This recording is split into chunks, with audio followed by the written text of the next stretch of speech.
Breaking news చూస్తున్నాం. కేంద్ర మంత్రి కుమారుడు బండి భగీరథ్ ఎట్టకేలకి పోలీసులకు చిక్కాడు. నిన్న పోలీసులు పేట్ బషీర్బాగ్ పోలీస్ స్టేషన్ తీసుకెళ్లి విచారించి ఆ తదనంతరం కోర్టు ముందు జడ్జి ముందు హాజరుపరిచి రిమాండ్ కూడా తరలించారు. సో ప్రస్తుతం రిమాండ్ ఖైదీగా ఉన్నాడు బండి భగీరథ్. పోక్సో కేసులో అరెస్ట్ అయినటువంటి బండి భగీరథ్ 14 రోజుల పాటుగా జ్యుడిషియల్ రిమాండ్ విధించారు మేడ్చల్ కోర్టు. ఇక భారీ బందోబస్తు నడుమ నిందితుడిని చెర్లపల్లి జైలుకు తరలించారు పోలీసులు. భగీరథ్ అరెస్టు కాలేదు, లొంగిపోయాడని చెప్పి తండ్రి కేంద్ర మంత్రి బండి సంజయ్ చెప్తున్నమాట. అయితే ఇక్కడ ఇంకొక విషయం ఏంటంటే మనం విజువల్లో చూడొచ్చు. బండి సంజయ్ ఒక ట్వీట్ చేశాడు. భగీరథ్ అరెస్ట్ కాలేదు, తానే స్వయంగా పోలీసుల విచారణకు హాజరయ్యారు. ఇద్దరు న్యాయవాదుల సమక్షంలో పేట్ బషీర్బాగ్ పోలీస్ స్టేషన్కి వెళ్ళాడు భగీరథ్. ఇది ఆయన చేసిన ట్వీట్. సో ఇంకోవైపు తన సత్యమేవ జయతే అంటూ కూడా ఒక ట్వీట్ చేశారు. సో ఇలా ఇంకొక గ్యాగ్ ఆర్డర్ కూడా వచ్చింది. పలు ఛానళ్ళకి, సోషల్ మీడియా ప్లాట్ఫామ్స్కి గ్యాగ్ ఆర్డర్ వచ్చింది. ఏమని, బండి సంజయ్ పేరు ఎక్కడా కూడా వాడకూడదు అని చెప్పి. నేను బండి సంజయ్ పేరు వాడడంలో నా ఉద్దేశం కేవలం భగీరథ్ బండి సంజయ్ కుమారుడు కాబట్టి. ఇప్పుడు ఆయన రెస్పాండ్ అవ్వకపోయి ఉంటే ఇప్పుడు పేరు వాడకపోయే వాళ్ళం. ఒకసారి ప్లీజ్ ట్వీట్ ప్లే చేయండి. ఈ ట్వీట్ కనుక ఆయన చేయకపోయి ఉంటే, భగీరథ్ విషయంలో రెస్పాండ్ కనుక అవ్వకపోయి ఉంటే మేము ఆ పేరు కూడా వాడకపోయే వాళ్ళం. బండి సంజయ్ కుమార్ అనేటువంటి పేరు ఈ గ్యాగ్ ఆర్డర్ తర్వాత కూడా న్యాయస్థానం పట్ల మాకు విశ్వాసం ఉంది కాబట్టి పేరు వాడకపోయేవాళ్ళం. కానీ బండి సంజయ్ ఈ అరెస్ట్ పైన రియాక్ట్ అయ్యారు కాబట్టి డెఫినెట్గా ఆయన పేరు వాడాల్సి వస్తోంది. సో బండి సంజయ్ కుమారుడు బండి భగీరథ్ ఎట్టకేలకి 14 రోజుల పాటుగా రిమాండ్లో ఉంటాడు. సో జ్యుడిషియల్ రిమాండ్ విధించింది మేడ్చల్ కోర్టు. సో ప్రస్తుతానికి ఆయన చెర్లపల్లి జైల్లో ఉన్నారు. రాత్రే చెర్లపల్లి జైలుకి తరలించారు ఆయన్ని. సో తామే అప్పగించామని చెప్పి బండి లాయర్ కర్ణసాగర్ కూడా చెప్తూ ఉన్నారు. ఇక దర్యాప్తుకు పూర్తిగా సహకరించామని లాయర్ కర్ణసాగర్ అంటున్నారు. విచారణలో అన్ని నిజాలు తేలుతాయని చెప్పి అంటున్నారు. నిర్దోషిగా బయటకు వస్తాడని ధీమా వ్యక్తం చేస్తున్నారు కర్ణసాగర్. ఇక సోమవారం కోర్టులో బెయిల్ పిటిషన్ వేయబోతున్నారు. అదే రోజు కస్టడీ పిటిషన్ కూడా పోలీసులు కోరే అవకాశం ఉంది. ఒకవైపు పోలీసులు కస్టడీ పిటిషన్ కోరుతారు, ఇంకోవైపుగా అటు బండి తరపున లాయర్ బెయిల్ రెగ్యులర్ బెయిల్ అడిగే అవకాశం ఉంది. సో నాకు తెలిసినంత ఈజీగా రెగ్యులర్ బెయిల్ వచ్చే అవకాశం లేదు. కానీ ఏదో మెటీరియలైజ్డ్ డాక్యుమెంట్స్ ఉన్నాయి, మా దగ్గర చాలా పర్ఫెక్ట్ ఆధారాలు ఉన్నాయి, ఆధారాన్ని కూడా సమర్పిస్తామని చెప్పినటువంటి అటు బండి తరపు న్యాయవాది నిరంజన్ రెడ్డి మరి ఇప్పుడు అటు సుప్రీం హైకోర్టులో సమర్పించలేరు, నేను ఇన్వెస్టిగేషన్ దగ్గర కూడా సమర్పించలేరు. మరి ఎందుకు తాత్సారమైన నిజంగా మెటీరియల్ డాక్యుమెంట్ ఉందా లేదా అనే అనుమానాలు కూడా కలుగుతూ ఉన్నాయి. ఇక బండి భగీరథ్ ఎట్టకేలకి పోలీసులకు చిక్కాడు. రాత్రి 8:15 పోలీసుల ఆయన చిక్కినట్టు తెలుస్తోంది. సో స్వయంగా పోలీసులకి తానే వచ్చి లొంగిపోయాడనేది బండి సంజయ్ కుమార్ చెప్తున్నమాట. కానీ పోలీసులేమో మాకు అరెస్ట్ చేశాము అప్ప జంక్షన్ దగ్గర అంటగా పోలీసులు చెప్తున్నారు. దీంట్లో వాస్తవాలు ఏదైనా బండి భగీరథ్ మాత్రం ఎట్టకేలకి పోలీసు ఎదుట హాజరయ్యాడు. ఆయన విచారణ ఎదుర్కొన్నాడు.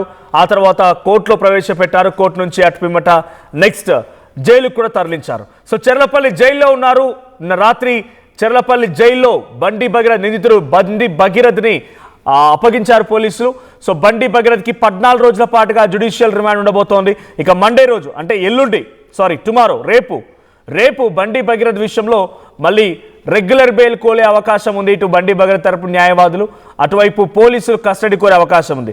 సో అప్పా జంక్షన్ దగ్గర ఎగ్జాక్ట్గా 17 కిలోమీటర్ దూరంలో, శంషాబాద్ నుంచి ఎగ్జాక్ట్గా 17 కిలోమీటర్ దూరంలో అప్పా జంక్షన్ దగ్గర బండి భగీరథ్ అరెస్ట్ అయ్యాడు. బండి భగీరథ్ని అదుపులోకి తీసుకున్నారు పోలీసులు. అయితే ఇక్కడ శంషాబాద్ ఎయిర్పోర్ట్ నుంచి ఆయన ఢిల్లీ నుంచి వచ్చారా? అయితే మనకున్నటువంటి సోర్సెస్ కన్నా జరిగిన చర్చలు కానీ ఎక్కడ చూసినా కూడా ఢిల్లీకి వెళ్ళారు ఆయన. ఢిల్లీ నుంచి లుకౌట్ నోటీసులు జారీ చేయడంతోనే సడన్గా ఆయన శంషాబాద్ ఎయిర్పోర్ట్కి చేరుకున్నారు. అక్కడి నుంచి డైరెక్ట్గా ఇటు సేఫ్గా బయటకు వచ్చారు. ఆయన అరెస్ట్ కావడానికి, లొంగిపోవడానికి, పోలీసు ఎటు లొంగిపోవడం కోసం బయలుదేరినట్టు తెలుస్తోంది. సో ఆయన దేశం వదిలి పారిపోవడానికి ట్రై చేసే అవకాశం ఉంది కాబట్టి లుకౌట్ నోటీసులు కూడా జారీ చేశారు. సో లుకౌట్ నోటీసులు జారీ చేసిన నేపథ్యం ఎటు వెళ్ళడానికి అవకాశం లేదు కాబట్టి నేరుగా ఢిల్లీ నుంచి మళ్ళీ ఇక్కడ ల్యాండ్ అయినట్టు తెలుస్తోంది.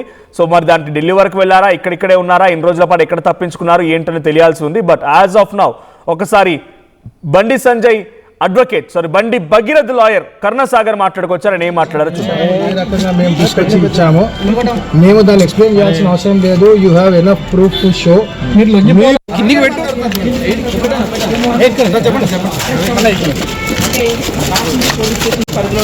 ఇవాళ రాత్రి 8:15 బండి సంజయ్ గారు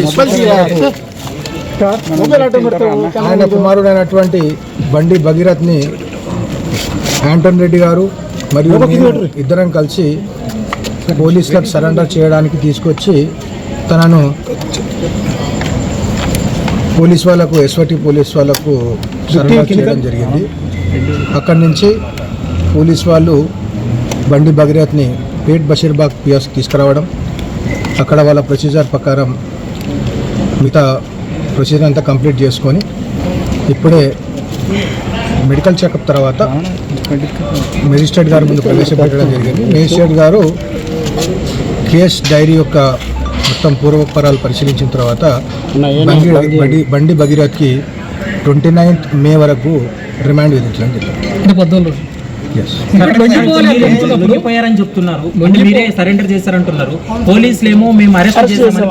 ఈరోజు మీరు మీ ఛానళ్లలో డిఫరెంట్ సోషల్ మీడియా ప్లాట్ఫామ్స్లో మీరే చూసారు ఏ రకంగా మేము తీసుకొచ్చి పోలీస్ వాళ్ళకి సరెండర్ చేశాము, ఏ రకంగా మేము తీసుకొచ్చి ఇచ్చాము. మేము దాన్ని ఎక్స్ప్లెయిన్ చేయాల్సిన అవసరం లేదు. You have enough proof to show. మీరు లొంగిపోయినప్పుడు నేరుగా పేట్ బషీరాబాద్ పోలీస్ స్టేషన్ రావచ్చు కదా, కేసు నమోదైంది అక్కడే కదా. మీరు మీ టీవీలలోనే ప్రసారం చేసినటువంటి విజువల్స్ తోటి it is very clear that we on our own respecting the law and having full confidence on the judicial system surrender before the court. పోలీసులు ఒత్తిడి వల్లే మీరు పోలీసులకు హ్యాండ్ ఓవర్ చేశారు, పోలీస్ స్టేషన్ లో కాకుండా కోర్టులో కాకుండా పోలీసులకు రోడ్డుపై హ్యాండ్ ఓవర్ చేశారు. వీటన్నిటికీ మేము తర్వాత సమాధానం ఇప్పటి వరకు ఉన్నటువంటి విషయాలు జరిగిన విషయం మాత్రం మేము సరెండర్కు చేయడానికి రావడం పోలీస్ వాళ్ళు ఎస్ఓటి పోలీస్ వాళ్ళు రైట్. మేము సరెండర్ కోసం వస్తూ ఉంటే పోలీసులు అక్కడ సరెండర్ చేసాం అక్కడే అప్పా జంక్షన్ దగ్గర అని చెప్పి అంటున్నారు. కొంతమంది రిపోర్టర్ కూడా క్వశ్చన్ చేస్తున్నారు అక్కడ నుంచి. మీరు డైరెక్ట్గా పేట్ బషీర్బాగ్ పోలీస్ స్టేషన్లో కేసు నమోదైతే ఇక్కడికే నేరుగా రాకుండా ఎందుకు అప్పా జంక్షన్ దగ్గర సరెండర్ చేశారన్నప్పుడు మేము వస్తూ ఉన్నాం, సో పోలీసు అక్కడ ఉన్నారు, అప్పగించామని చెప్పి కరుణసాగర్ చెప్తున్నారు. అడ్వకేట్ కరుణసాగర్ బండి లాయర్ ఆయన. సో బండి లాయర్ చెప్తున్న మాటలు ఇవి. మరోవైపు అటు ప్రస్తుతానికి చెర్లపల్లి జైల్లో జ్యుడిషియల్ కస్టడీలో ఉన్నారు బండి భగీరథ్. నిన్న శంషాబాద్ ఎయిర్పోర్ట్ నుంచి ఆయన ఇక్కడికి తరలించినట్టు తెలుస్తోంది. యాజ్ ఆఫ్ నౌ ఇంకా దీనిపైన క్లారిటీ రావాలి. ఏదైనా వేరే దేశానికి పారిపోవడానికి చూసాడా, లేదంటే ఢిల్లీ నుంచి వచ్చాడా, ఎందుకు ఆయన ఇన్ని రోజుల పాటుగా సైలెంట్గా ఉండాల్సి వచ్చింది, నిజంగా వాళ్ళ దగ్గర కంప్లీట్ మెటీరియలైజ్డ్ ఇన్ఫర్మేషన్ ఉంది, ఎవిడెన్స్ ఉంది అని చెప్పి మొదటి నుంచి చెప్తున్న నేపథ్యంలో ఎందుకు అటు హైకోర్టులో సమర్పించలేదు, ఎందుకు ఇప్పుడు మేడ్చల్ కోర్టులో సమర్పించలేదు, నిజంగా ఉంటే వాటిని కోర్ట్స్ కన్సిడర్ చేశాయా లేదా? సో ఎటకెలకి మైనర్ అనేది మాత్రం చాలా క్లియర్గా అర్థమైపోయింది. పోలీస్ ఇన్వెస్టిగేషన్ ఆఫీసర్ కూడా ఒక స్టేట్మెంట్ రిలీజ్ చేశారు ఈ విషయం పైన. సో ఆయన్ని ఇన్వెస్టిగేట్ చేసాం, ఇన్వెస్టిగేషన్ చేసిన తర్వాత కొన్ని విషయాలు బయటపడ్డాయి. ఆ విషయాలు బయటపడడం వెంటనే మేము కోర్టులో హాజరుపరిచాం, కోర్టులో నుంచి నేరుగా జైలుకి తరలించామన్నట్టుగా వాళ్ళు చెప్తున్నారు. జ్యుడిషియల్ కస్టడీలో భాగంగా మా ప్రతినిధి ఇన్నారెడ్డి ఉన్నారు. ఇన్నారెడ్డి, సో ఎటకెలకి ఆ బండి భగీరథ్ విషయంలో ఆయన్ని రిమాండ్కి తరలించడం జరిగింది. సో ఇప్పుడు పోలీసులు అన్ని రకాలుగా ఇన్వెస్టిగేషన్ చేశారు, కానీ బండి భగీరథ్ ఇక్కడ అరెస్ట్ అయ్యాడా, పోలీసులు ఆయన్ని వెతికి పట్టుకున్నారా, లేదంటే తనే లొంగిపోయాడా? సో శంషాబాద్ ఎయిర్పోర్ట్ నుంచి ఆయన వస్తున్నట్టు తెలుస్తోంది. ఏదైనా దేశానికి పారిపోవడానికి ఆయన ప్రయత్నం చేస్తుండగా ఇలా జరిగిందా, లేదంటే ఆయన ఢిల్లీలో ఉన్నారు, ఢిల్లీ నుంచి హైదరాబాద్ వచ్చారు, హైదరాబాద్ నుంచి ఇక్కడ అరెస్ట్ కావడానికి సిద్ధమయ్యారు అన్నట్టుగా తెలుస్తోంది. దీంట్లో వాస్తవాలు ఏంటి? మనోజ్, మనం సైబరాబాద్ కమిషనర్ రమేష్ రెడ్డి గారితో మాట్లాడినప్పుడు చాలా స్పష్టంగా ఆయన చెప్పడం జరిగింది, అరెస్ట్ చేశామని చెప్పాలి. ఇక్కడ ఒక విషయం చెప్పాలి, అంటే టెక్నికల్ గా అయినా ఎక్కడైనా దారి మధ్యలో ఉన్న పోలీసులకు అప్పచెప్పే అవకాశం ఉందా? లేదు. పోలీస్ స్టేషన్ కు అప్పచెప్తారు, లేదంటే ఉన్నతాధికారుల దగ్గర అప్పచెప్తారు. అలా కాకుండా దారి మధ్యలో రోడ్డు మీద అప్పచెప్పడం అనేది మాత్రం అది కరెక్ట్ కాదు. మనం సైబరాబాద్ కమిషన్తో మాట్లాడినప్పుడు మేము ఆల్రెడీ సాయంత్రం దాకా టైం ఇచ్చాము, ఆయన ఎంతప్పటికీ రాకుండా ఉండే వరకు ఆయన ట్రాక్ చేసుకుంటూ వస్తాం. మనం గత 2 రోజులు చెప్పుకుంటూ ఉన్నాం, పోలీసుల కన్నసన్నల్లోనే ఉన్నాడు, అతను ట్రాక్ చేస్తున్నారని చెప్పేసి. అతను ఎప్పుడైతే ఈ అప్పా జంక్షన్ దగ్గర ఉన్నాడని తెలియగానే ఇమ్మీడియట్ గా అతన్ని పట్టుకుని అక్కడే కార్ ఆపేసి పట్టుకుని అరెస్ట్ చేయడం జరిగింది. ఇక్కడ లొంగిపోవడం అంటూ జరగలేదు. అయినా ఒక మాట మనం గుర్తుపెట్టుకోవాలి మనోజ్, రోడ్ల మీద లొంగిపోవడం అంటే ఎక్కడన్నా ఉందా? ఆయన టెర్రరిస్టా, లేకపోతే ఆయన పెద్ద క్రిమినల్ అయితే కాదు కదా, మామూలు సామాన్య మనిషే కదా. ఆయన్ని రోడ్డు మీద పోలీసులకు అప్పచెప్పడం అనేది చరిత్రలో లేదు, వీళ్ళు కొత్తగా క్రియేట్ చేస్తా ఉన్నారు. నేను పర్సనల్ గా సైబరాబాద్ కమిషన్ తో మాట్లాడినప్పుడు మేము ట్రాక్ చేస్తున్నాము, అతను పలానా ఏరియాలో ఉన్నాడు అని చెప్పని తెలియగానే ఒకవేళ ఎక్కడ మిస్ అయ్యి ఎటన్నా వెళ్ళిపోతాడేమో పారిపోతాడేమో అని చెప్పిన నేపథ్యంలో అతన్ని సైబరాబాద్ పోలీసులు అరెస్ట్ చేశారు. ఇది మాత్రం చాలా క్లియర్ గా నేను పర్సనల్ గా సైబరాబాద్ కమిషనర్ రమేష్ రెడ్డి గారితో మాట్లాడినప్పుడు నాకు ఆయన చెప్పిన సమాధానం. Exactly good point Reddy. అంటే నిజంగానే ఆ అదుపులోకి తీసుకున్నారు అనే రకంగా సిపి చెప్తున్నారు. ఇక్కడ అనుమానాలు ఏంటంటే నిజంగానే తను పోలీసు కేసు నమోదని పేట్ బషీర్బాద్ పోలీస్ స్టేషన్లో సైబరాబాద్ కమిషనరేట్లోకి అది వస్తుంది. అయితే కమిషనరేట్ తీసుకొచ్చి అప్పచెప్పాలి. నిజంగానే కుటుంబీకులు కానీ అడ్వకేట్స్ కానీ అప్పచెప్పాల్సి వస్తే, లేదు పేట్ బషీర్బాద్ పోలీస్ స్టేషన్లో అప్పగించాల్సి వస్తుంది. నడి రోడ్డు మీద మధ్యలో ఇలా అప్పగించడం అంటేనే పోలీసులే నిఘా పెట్టి పట్టుకుని తెలుస్తోంది. ఇంకొక సోర్స్ నాకు కొంతమంది పోలీస్ అధికారులు నేను ఫోన్లో మాట్లాడినప్పుడు కూడా సుమారుగా 3 రోజుల క్రితమే ఎస్ఓటి పోలీసు ఆయన ఎక్కడున్నారో గుర్తించారు. కానీ సమయం కోసం చూశారు. 3 రోజుల తర్వాత ఆయన పక్కాగా హైదరాబాద్లో ఒక పలానా కారులో వెళ్తుండగా ఆయన్ని అరెస్ట్ చేశారన్నట్టుగా చెప్తున్నారు. Is that true? 3 రోజుల క్రితం నుంచే ఈ నిఘా కొనసాగిందా?